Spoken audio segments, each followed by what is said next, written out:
ሰላም ዩቲዩብ እንግዲህ ከብዙ ጊዜ ቆይታ በኋላ ተመልሰን ተገናኝተናል። ያው ለብዙ ጊዜ ጠፍተን እንደነበር አውቃለሁ። ዛሬ ግን አዲስ የሆኑ ዜናዎችን ይዤላችሁ ተገኝቻለሁ። በየቀኑ አዳዲስ የሆኑ ዜናዎችን ለመስራት ሞክራለሁ። ስለዚህ በየቀኑ አዳዲስ ዜና እንዳያልፋችሁ ሰብስክራይብ ማድረጋችሁ እንዳትረሱ። ወሬ ሳላበዛ ቀጥታ ወደ ዜናው አልፋለሁ።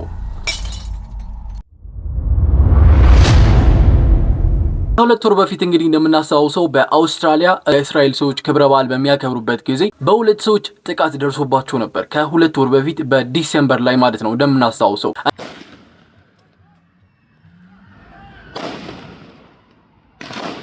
እና በዛ ጊዜ ጥቃት ከፈጸሙት አንደኛው አባትና ልጅ ነው እንደምናውቃቸው ማለት ነው። ጥቃቱን የፈጸሙት ልጁ ማለት ነው ለመጀመሪያ ጊዜ ከሁለት ወር በኋላ ለመጀመሪያ ጊዜ ፍርድ ቤት ቀርበዋል ማለት ነው። ፍርድ ቤት በሚቀርቡበት ጊዜ በሚገርማችሁ ሁኔታ 59 ክሶች ናቸው የቀረቡበት። 59 ክሶች ማለት ነው። ከነዛ መካከል 15 የሚሆኑት ግድያ ናቸው፣ አንድ የሽብር ጥቃት በመፈጸም የሚል ነው እና ከነዚህ ጋር የተያዙ ክሶች ናቸው 59 የሆኑት ማለት ነው በዚህ ሰውዬ ላይ የቀረቡት ማለት ነው። እና እነዚህ አባትና ልጅ በዲሴምበር 14 ነበር በአውስትራሊያ እስራኤላውያን ክብረ በዓል በሚያከብሩበት ባህር ዳርቻ ሂደው ሁለቱም ተኩስ የከፈቱባቸው ማለት ነው። ይህ ጥቃት በአውስትራሊያ በ30 ዓመት ውስጥ ባለፉት 30 ዓመታት ውስጥ ከባዱ ተብሎ የተመዘገበው ጥቃት ነው እንግዲህ የተፈጸመው ማለት ነው።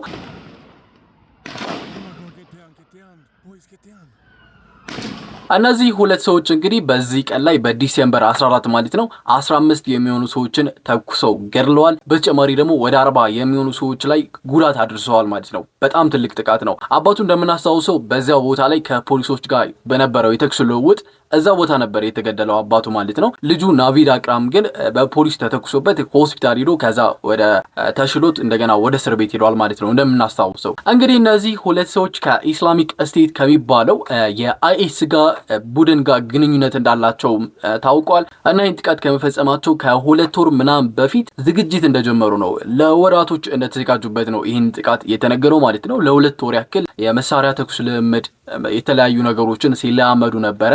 ያንን ጥቃት ያደረሱበትን ቦታም ጥቃቱን ከመፈጸማቸው ከሁለት ቀን በፊት ሄደው ሲሰልሉ እዛ ቦታውን በደንብ ሲቃኙ እንደነበረም ታውቋል። እና ዋናው ነገር ምንድነው ለመጀመሪያ ጊዜ ፍርድ ቤት ቀርቧል። ናቪድ አቅራም ልጁ ማለት ነው አባትየው ተገድሏል። ልጁ ፍርድ ቤት ቀርቧል። የቀረቡበት ክሶች ደግሞ ወደ 59 የሚሆኑ ናቸው። 15ቱ ከግድያ ናቸው። ሌላ አንድ የሽብር ጥቃት እና ከእንደዚህ አይነት ጋር የተያዙ 59 የሚሆኑ ክሶች ናቸው የቀረቡበት። ፍርድ ቤትም በእነዚህ 59 ክሶች መካከል ተጠቅሞ ምን ያክል ከባድ ፍርድን ሊፈርድበት እንደሚችል ወደፊት የምናየው ነገር ነው። እና ናቪድ አቅራም ቀጣይ በፍርድ ቤት የሚገኘው አፕሪል ላይ እንደሆነም ተነግሯል ወደፊት ማለት ነው። በዛም ቀን ላይ ፍርዱ ምን አይነት ፍርድ እንደሚሆን የምናየው ነገር ይሆናል። አዳዲስ ነገሮችን በየቀኑ ለእናንተ ሼር እንዳረጋችሁ ሰብስክራይብ ማለት እንዳትረሱ። ሰብስክራይብ የምትለዋ ምልክት መጫን እንዳትረሱ። ኖቲፊኬሽኗንም ማብራት እንዳትረሱ። ነገ ደግሞ በሌሎች ዜናዎች ተመልሰን እንገናኛለን፣ ሰፋ ባሉ ዜናዎች ማለት ነው። ለዛሬ ግን እዚህ ላይ እናበቃለን ማለት ነው።